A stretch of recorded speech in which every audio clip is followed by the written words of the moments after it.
بسم اللہ الرحمن الرحیم۔ حضرت آدم علیہ السلام کی بیٹیوں کی شادی کس سے ہوئی؟ حافظ ابن کثیر رحمہ اللہ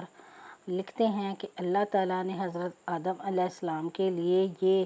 جائز قرار دیا تھا کہ وہ اپنی اولاد میں سے بیٹی اور بیٹے کی آپس میں شادی کر دیں، اس لیے کہ یہ اس وقت کے حالات اور انسانی نسل چلانے کے لیے اللہ کی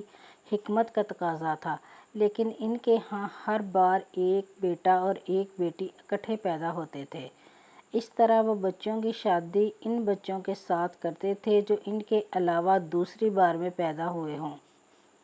گویا ہر مرتبہ کے حمل سے پیدا شدہ لڑکا لڑکی باہم حقیقی بہن بھائی کی طرح تھے اور ان کا باہم نکاح درست نہیں تھا، جبکہ دوسرے حمل سے پیدا شدہ پہلے والوں کے لیے اسی طرح تھے جیسے چچیرے ہوتے ہیں۔ یہی وجہ ہے کہ قابیل نے حابیل سے اختلاف کیا، کیونکہ قابیل کے پیدا ہونے والی لڑکی قبول صورت تھی اور قابیل کا اصرار تھا کہ اس کا نکاح اس کے ساتھ پیدا ہونے والی لڑکی کے ساتھ کیا جائے، جبکہ یہ حکم خداوندی کے خلاف تھا اور اپنے موقف میں ناحق تھا۔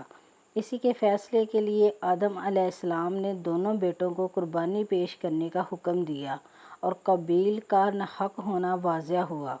حافظ ابن کثیر رحمہ اللہ نقل ہیں کہ سعدی رحمہ اللہ اپنی سند کے ساتھ روایت کرتے ہیں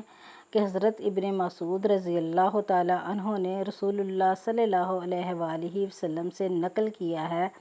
آدم علیہ السلام کے ہاں جو بھی بیٹا ہوتا تو اس کے ساتھ بیٹی ضرور پیدا ہوتی، تو اس بچی کے ساتھ پیدا ہونے والا بچہ دوسرے بچے کے ساتھ پیدا ہونے والی بچی سے شادی کرتا۔